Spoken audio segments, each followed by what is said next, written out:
happened was, that's kind of how I got into the AR, VR space. Rogue Initiative is also backed by many of the top AR, VR, augmented reality, virtual reality, venture capital funds in Silicon Valley. And about 6 years ago, as you guys know, as the world knows, there's a game called Pokemon Go that came out. Took the world by storm. A lot of people don't know, and I'm sure some of you do know, because you're out there in the world doing stuff. It was the fastest company in history to hit $1 billion in revenue. In history, right? And a lot of other people don't know that this was their best year ever. So they're doing extremely well, right? And back then, we thought to ourselves, you know what? If we can't build the next Pokemon Go, what if we could build a world? What if we could build a place where the next 1,000 Pokemon Go's gets built onto? And instead of Pokemon Go, I'm using that as an analogy for adding digital information to the real world. What if that information is about real estate? What if that information is about travel or science or music or films or literally anything you want? So how do we empower anyone to be able to create, discover, and monetize content anywhere of any type? And then the other part of the concept was, how can we bring in Web3 technology, blockchain, NFTs, so that anyone could actually own the spaces around us? If we're moving to, what's called an immersive computing environment, right, which Pokemon proved was very compelling, people going around looking for Pokemons in the real world, what if that environment could also be owned by anyone in a decentralized way? And that was kind of the big vision of SuperWorld. I use a three-pronged analogy. Pokemon Go means Foursquare means Monopoly to explain what we're building. And I can go into more detail on that. But I'll jump into a second question, which is, what do we see as the future here of the metaverse? And I would say that, again, the crux of what we're focused on at SuperWorld is how can we add value to people's real lives? As industry professionals in here in the real estate space, how can we better build a world that actually helps you do your job, whatever it is that you want to do, pursue your passions, whatever they are, whether they're work or things you're doing in your personal life, whatever they happen to be. How do we build a platform that enables you to do that? And then most importantly, our vision and our mission is how do we collectively use these technologies, AR, VR, AI, blockchain, all these technologies, to actually create positivity in the world. That's what SuperWorld is about. And I can talk about more about how we do all of these things in a second, but that is our mission, and that's what I see as the future of the metaverse, is how do we bring all of these concepts to your real life and also to the real world and do things in a very positive way. So we're empowering ourselves, but we're also empowering humanity, and we definitely need that. I have two funny stories about Pokemon Go. One was I was driving with a bunch of buddies of mine in a car, and they swerved off and they were like, hey, we're taking a detour to this graveyard. What the hell are we doing in a graveyard? I go, it's where all the Pokemon congregate. I'm like, are you kidding me? So right then and there, I was like, okay, so this has real world implications. It's a game. Obviously, we're taking a 5-minute detour off to where we're going so they can catch some. But then what I further realized was one of the most popular spots in my hometown became a Papa John's. And it's because the owner of the Papa John's was a young guy who realized, if I create a Pokemon Go gym in my Papa John's, all the kids are going to be here. They're going to be here for up to at least 30 minutes or an hour, so what are they going to do? They're naturally going to get pizza, right? And so I kind of had a light bulb go off, and I was like, holy cow, right? Businesses can be making money, right? And I think one thing it's hard for people to conceptualize is Metaverse, okay? It's just out there. Why would I as a business even participate? Right, and I think, given that example, there's plenty of reasons in the real estate space, especially, how any company can actually increase revenue and make quite a bit of money by claiming property and claiming ownership in the metaverse. So, follow up to that, I mean, what do you think some of the most interesting and realistic implications for people in the real estate space who are maybe struggling with this idea of the metaverse? What are those implications of, hey, this is why you should be involved, this is where the money can be made? Yeah, it's a great question. Again, to be clear, I'm not a gamer. I don't play video games. I don't. I'm in the real world. I like the real world. I have two kids. I have a 6-year-old and a 2-year-old. And the last thing I want to do is build a virtual world that sucks them into it. I'm not about that. I'm about keeping people in the real world. So just to be straight with you guys, that's what SuperWorld's all about, is how can we add value to your real life, right? So the first question is, how do you get into the metaverse? Well, I don't know if you should be worried about getting into a metaverse. I think what we as a company are focused on is how do we bring these technologies to benefit the things that you are doing in your real life, right? So that's just kind of to preface that. Let me give you a quick understanding of what we're doing at SuperWorld so you understand kind of how the platform works. And then I can go into more detail into, potentially why, someone in your shoes potentially could find interest in doing some of those things, right? And I'll also touch on kind of the broader metaverse and what that is. The metaverse is really just a combination of a lot of quote-unquote virtual worlds, right? There's one metaverse, there's a lot of virtual worlds. But to give you the quick understanding of SuperWorld, I use that three-pronged analogy. Pokemon Go meets Foursquare meets Monopoly. The first analogy is adding digital information to the real world. So if I come to Miami or LA or New York or Tokyo or London, anywhere in the world, you could say, Hrish, check out my world, and I could walk around and you've left me things. You've left a hologram of yourself somewhere. I can talk to you, it's interactive, right? You take me on a tour of a house. You've left photos and videos of all your trips all over the world, wherever you took them. I can find them and see them and watch them. You've left NFTs in specific locations that allow me to acquire them, that give me certain opportunities. Maybe allows me to buy something or go to a website or interact with your content or your company in different ways. The idea is you can personalize the real world. The whole world's a video game, and you have one, and I have one, and there's an infinite number of filters. So that's the first analogy. The second analogy is Foursquare. It's a data analogy. On the data side, we want you to earn crypto when you actually use SuperWorld. We call it live to earn, right? There's a concept called play to earn out there, which is you play a video game and you actually can earn crypto currency for playing these video games. There's people in the Philippines that actually earn a living doing this, and lots of people do all over the world. But the economics now exist where in that country, like you can actually do better like playing this video game than going out and doing a job, right? Which is interesting. And what we're trying to do is say, how can we take that to the real world? How can I, create a system using tokenomics that allow you to do things you're passionate about? How can I get Nike to pay for you to go on a run, or Remax to pay for someone to go on 10 open houses every month? You know what I mean? Or whatever it is that you're passionate about. Some people enjoy music, some people like traveling, some people like not, volunteering, right? So that's the big part of the data side. And as I mentioned, the big other part of it is how do we actually collectively build a better world? How do we, when you buy land in SuperWorld, we plant trees in the real world. We're partnered with the World Bank, we're partnered with the United Nations and UNESCO to help rebuild cities. In fact, a month ago, we brought together 2 tribes in the Amazon jungle to create digital art in the Amazon, viewable from anywhere, to help people understand the issues of reforestation that are happening in the Amazon jungle. Barbados is building an embassy in SuperWorld, right? So, there's ways to really use this platform in a very positive way, and that's our mission. And then, as I said, the third analogy is Monopoly. We've divided the surface of the Earth into 64 billion blocks of land. Each block is a city block. And if you buy a block, you get a share of the monetization that you're able to create, as well as you're a stakeholder on the platform. So you can do things to create value in those places in the real world, oftentimes where you own a business. And so back to the question, now that you understand the platform, right? And we have a mobile application, which is an open beta, and we have an NFT marketplace. We have a lot of other things happening there. But the idea is, why would you get involved in this? And the reason you would get involved in this is a lot of people are like, I don't know what AR is. I don't really use VR. I don't know about NFTs. I don't know about Web3. But a lot of people know where they have a business. They know where they spend time. They know where they like going and watching sports. And what SuperWorld allows them to do is get a wallet, get some crypto, go and acquire places in the world that they know about, and now they're ready to create AR content in those places. Maybe it's an open house that you want to post some content about, right?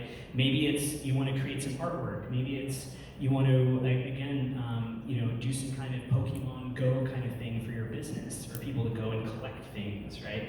And that's the idea, that's the vision here, is that what we want to do is enable people to, if we are moving to what's called the Internet of Locations, and if those locations in terms of SuperWorld are in the real world, in places we live and love and know about, then I think we as a decentralized community can own the platform, can own those places. And that's the idea of virtual real estate. And then just to be clear, there's other platforms as well, right? There's Sandbox, which is also a very close partner of ours. They're probably one of the most famous along with Decentraland, wonderful companies.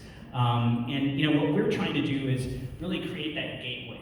So if you want to go into a Sandbox, you want to get more crypto, you want to get into DeFi, if you want to get into AR, VR, if you want to get into other technology that's maybe even forthcoming, what we want you to do is, really access those technologies through being on SuperWorld. And that's kind of where we're positioning ourselves. And this is really just natural user behavior that we've seen, is a lot of people jump on because they want to get into the metaverse. And they're like, hey, I'm in the metaverse, I land in SuperWorld, I'm creating AR content, I'm creating NFTs, I want to get into DeFi.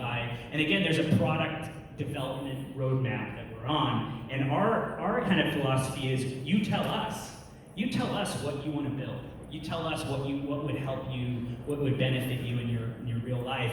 And we have lots of different things that our community is telling us. So we're hard at work kind of building all those things out. So I kind of have a two-pronged question, because what I find interesting is that there are actually now companies that are buying property in the metaverse and developing them, right? So it brings to mind in my head about property rights, right? And property rights in the metaverse, and especially if you're replicating the real world. I mean, so how do you envision situations where I own this block, right? Because SuperWorld is replicated after the real world. Do you envision like it being separate in the sense that if I own a home here, that same block, am I entitled to that in the metaverse, or will I have to buy that separately, right? And can other people buy that and develop on that land, and does that make it slowly over time kind of slightly different than the real world? Or maybe that's the wrong idea totally, because it's a different world, it's a different metaverse within that world. Yeah, I'll try to elucidate the thought there, and kind of the train of thought that you kind of well explained. So again, in the case of SuperWorld, and I'll start there and I'll give you other kind of examples of other virtual worlds. In the case of SuperWorld, we cover the surface of the Earth, right? We've divided the surface of the Earth into 64 billion properties, 100 meter by 100 meter. And again, SuperWorld is a community. Like, I would characterize all of these virtual worlds as communities. Some people are gonna play Decentraland, which is a virtual world, a totally virtual place. But some people will never do that. You know what I mean? It's just not what they would do. They're not into games that look like that or feel like that for whatever reason, right? We all have kind of our own communities that we're involved in real life.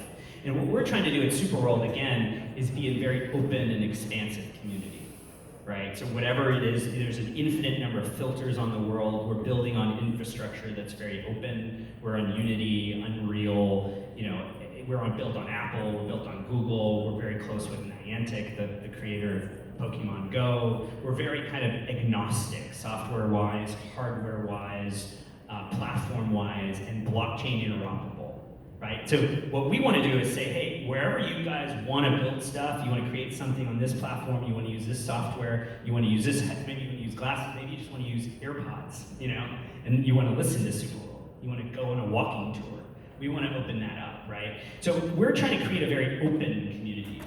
But the fact is there could be another virtual world that gets created, right? Just like there could be another Amazon.com that gets created, or another, you name it, TikTok or Facebook or Instagram. These are all communities, right? Ultimately, the difference, though, in Web 2 and Web 3 is ownership, right? That's the big difference. So Web 3 is all about, now I own these places, right? And so in terms of our community, as it comes to SuperWorld, you can go and buy those places. And just as you could go and buy places in Sandbox or Decentraland or other places, so you have to kind of understand, what community you want to be in, what do you believe in.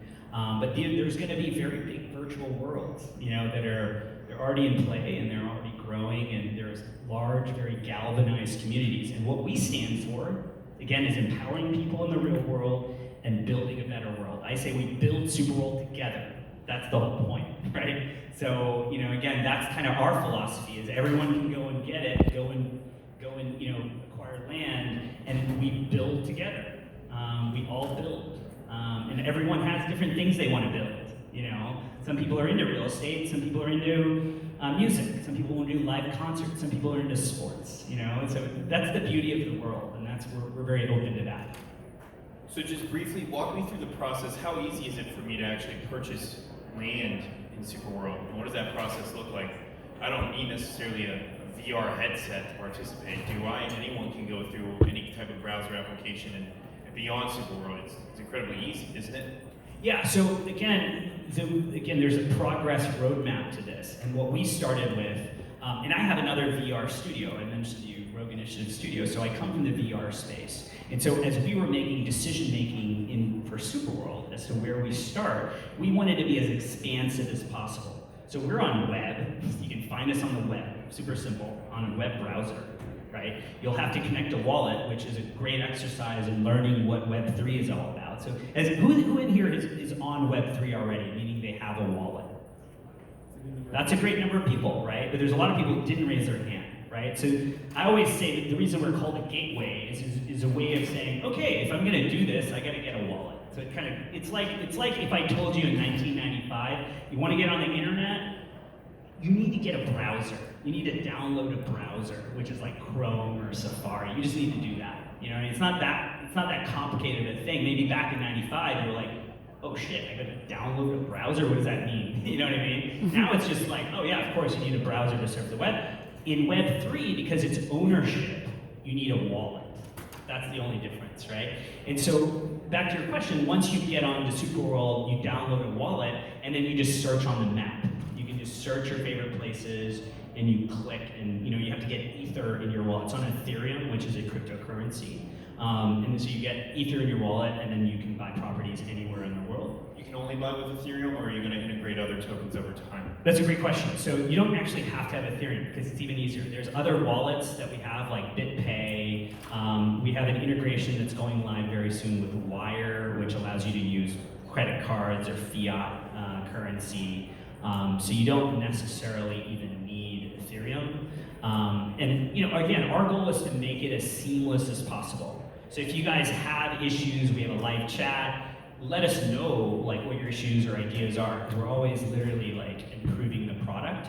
But I think our goal is to make it as seamless as possible for people to get on and do things. And by the way, no real estate purchase is required. You don't have to own real estate in SuperWorld. You can create NFTs.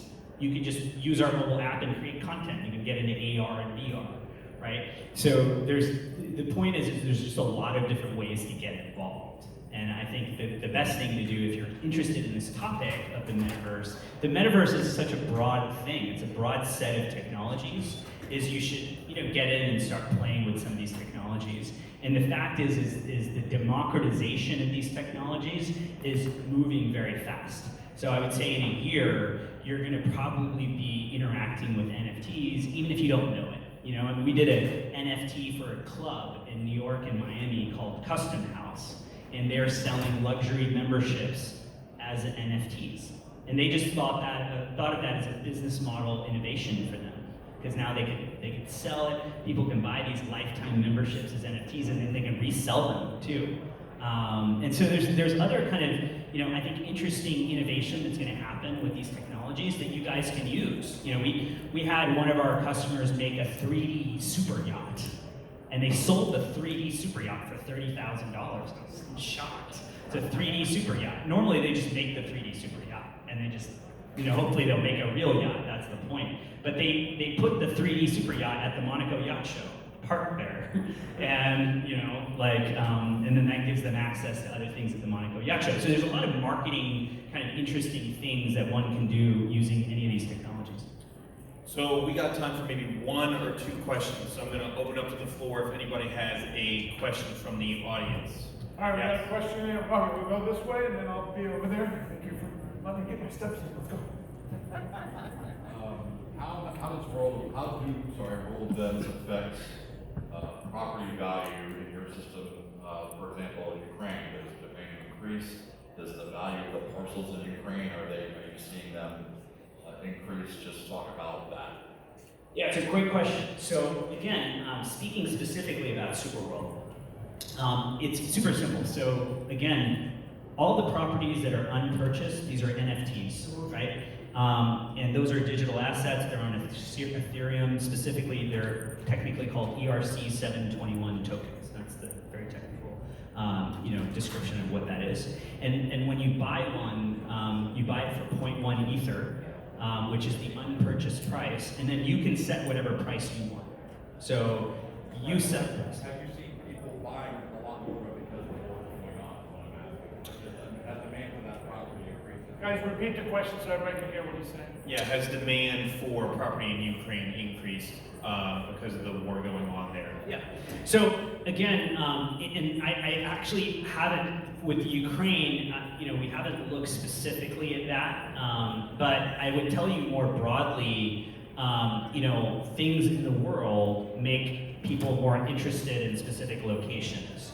And I would tell you another kind of corollary question that I often get is, hey, where should I buy property in SuperWorld, right? And what I always say to them is, you should figure out where in the world is special to you.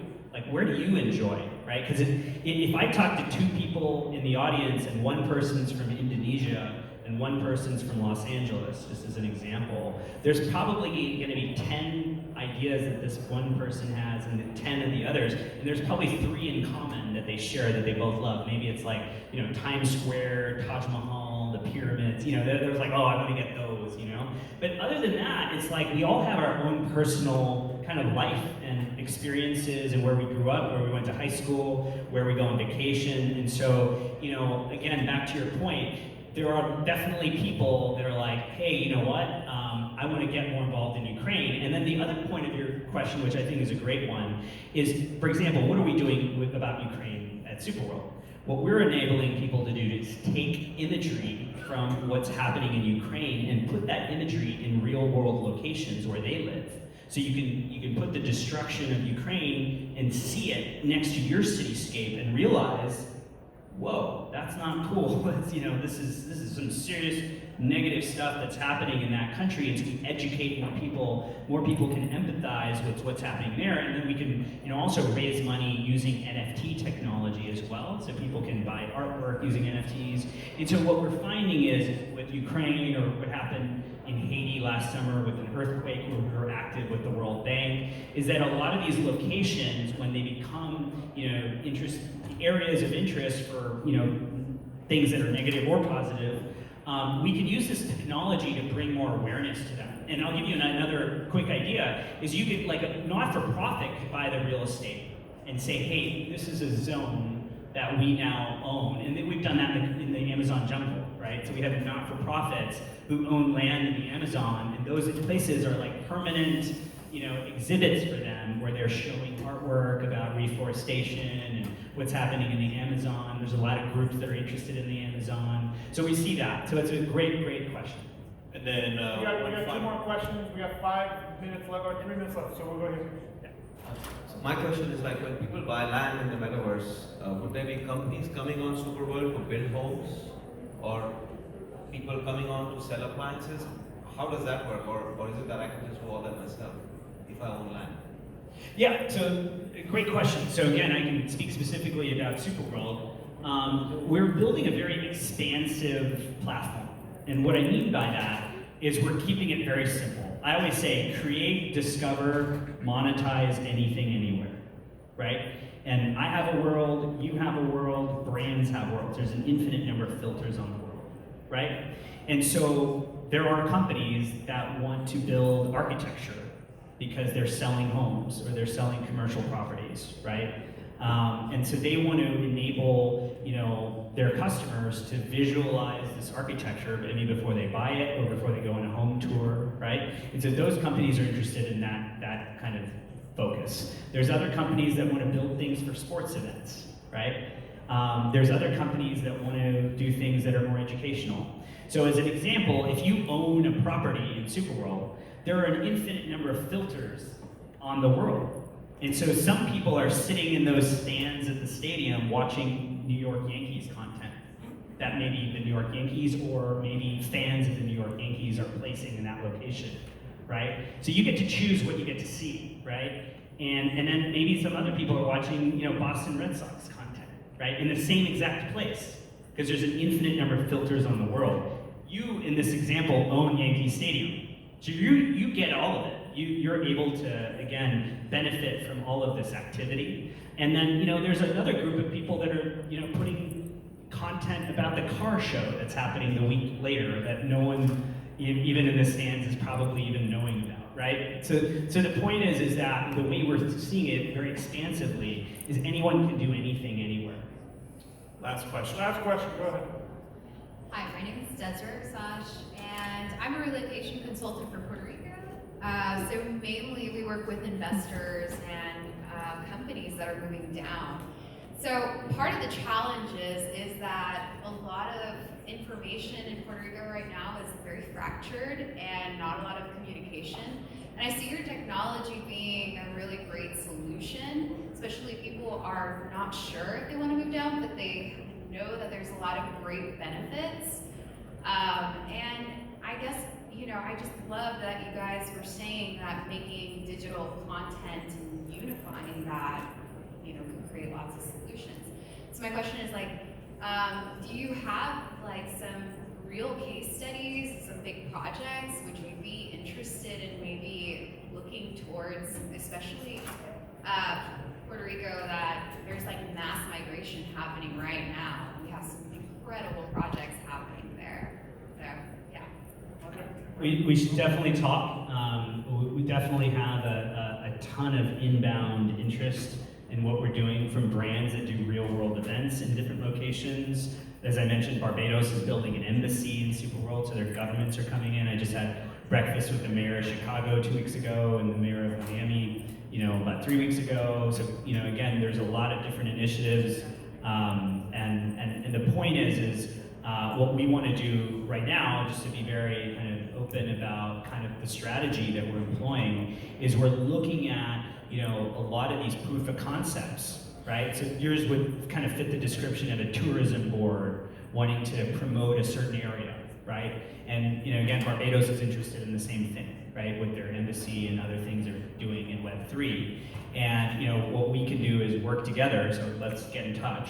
But by the way, if anyone's interested in what we're talking about here and wants to get involved, just email me, CEO@superworldapp.com, okay? Or outreach to CEO@superworldapp.com. You can get in touch directly with me, and we can make sure that we get that handled. But the point is what we would do in this situation is figure out exactly what your needs are, what you want to do, what kind of initiatives or programs.